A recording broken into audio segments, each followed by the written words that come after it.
today ay mag-pruning po tayo ng mga prutas sa likod ng bahay. Iyan, mga apple na yan. Na ano na ang asawa ko. Madami na siyang punong natatapos. Ayan, isa, dalawa, tatlo, apat, lima na yung natapos po niya, guys.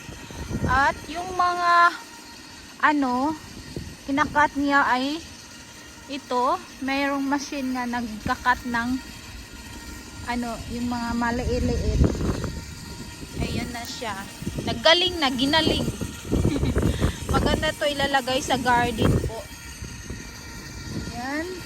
Kailangan tayo to gawin siya every year. Kasi ano, yung puno niya ay magiging maganda pag nagpo-pruning po siya. At yung mga prutas. So, kailangan talaga siyang alagaan every season po. Ayan. Kapitbahay namin dyan. Asawa ko, busy siya.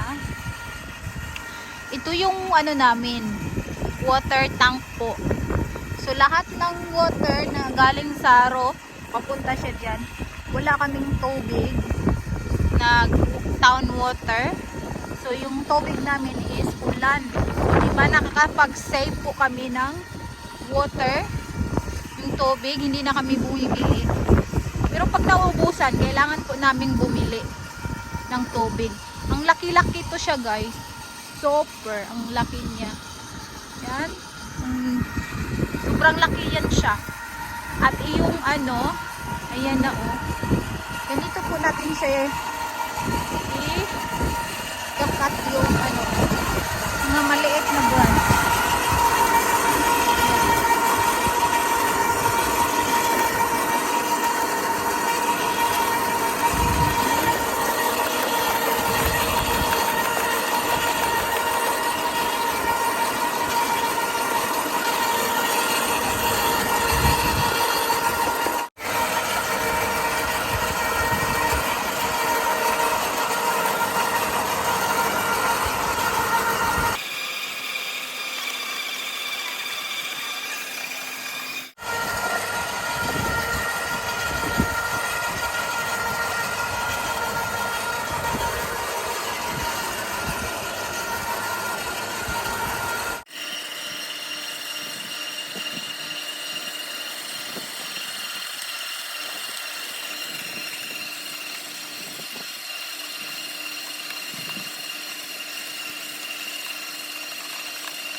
Ganito lang po tayo mag-cut ng mga branches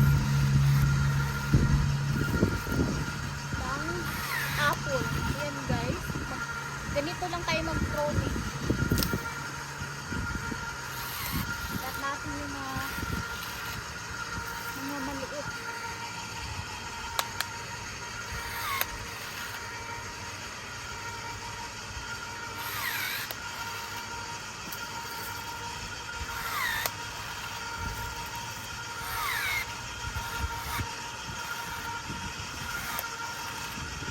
Ay ano na siya, battery na, so hindi ka na mag push pa, so hindi na siya mahirap kasi ano na lang,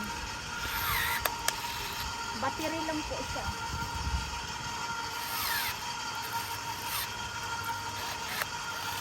Mahirap sa maliit, kaya yung asawa ko siya yung nagkakat. Ako ay ano, hindi ko maabot yung sa ano na lang, yung sa ubos, yung mababa na lang yung kinakat ko.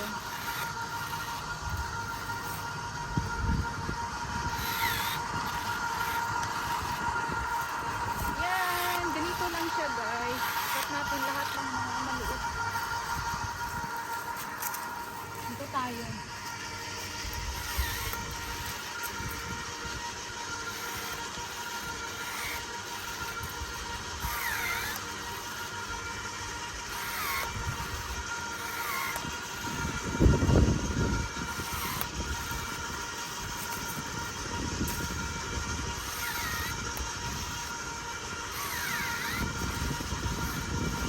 polish niya, no?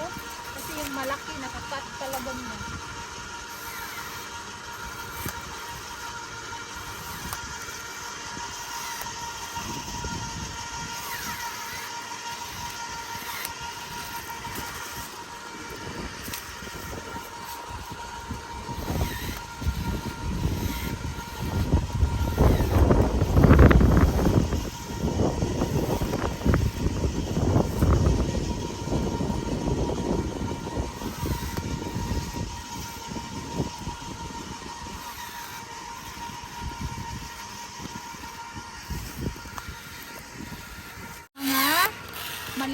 Mababa kasi na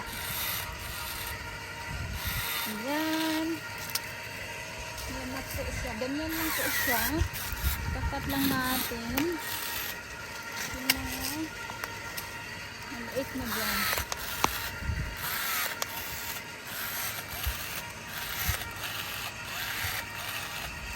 para malinis po siya.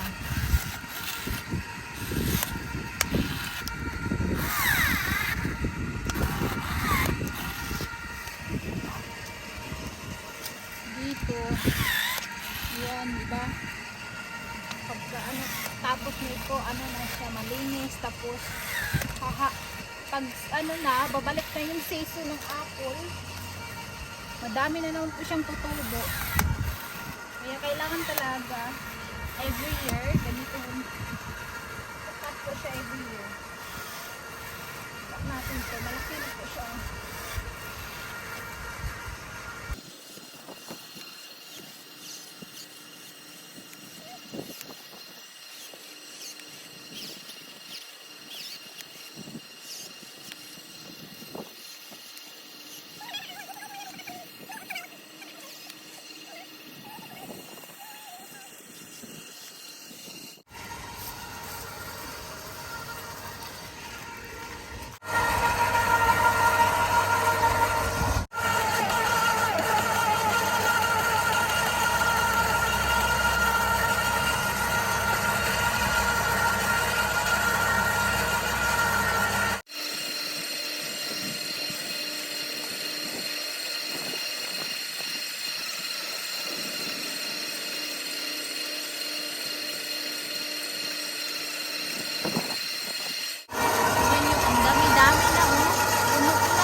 Para ikat ng asawa ko yung ano, yung mataas, kinakat niya yung mataas, ito oh.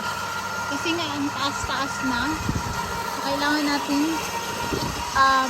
i-keep yung ano, mababa lang para pag nag-pick tayo ng apple, maabot lang po natin na siya agad. Ganito na yung tapos na oh, di ba maganda na po siya, malinis na po siya. Ito ay ano to siya, peach. Ang sarap-sarap to, parang mango. Sarap po siyang mango guys. Ayan o. Ito ay Fuji, yung paborito ko din to na apple. Ito. Ayan. At yung first dito, ano po siya, snow apple. Puting-puti siya yung ano niya, prutas.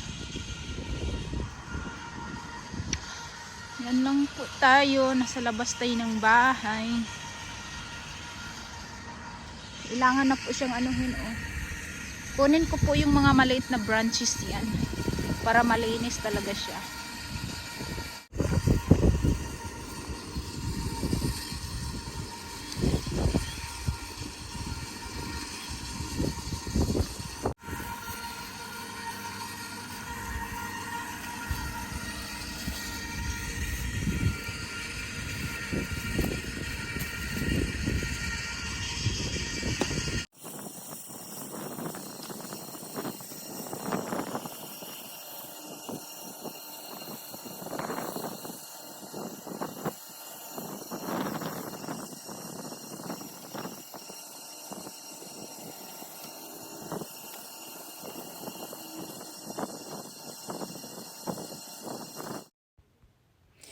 Yan, tinulungan ko na yung asawa ko sa pag-pruning para matapos agad kasi ang dami namang kasing prutas namin na apple. Sa isang puno, ano yan, 3 klaseng apple yan.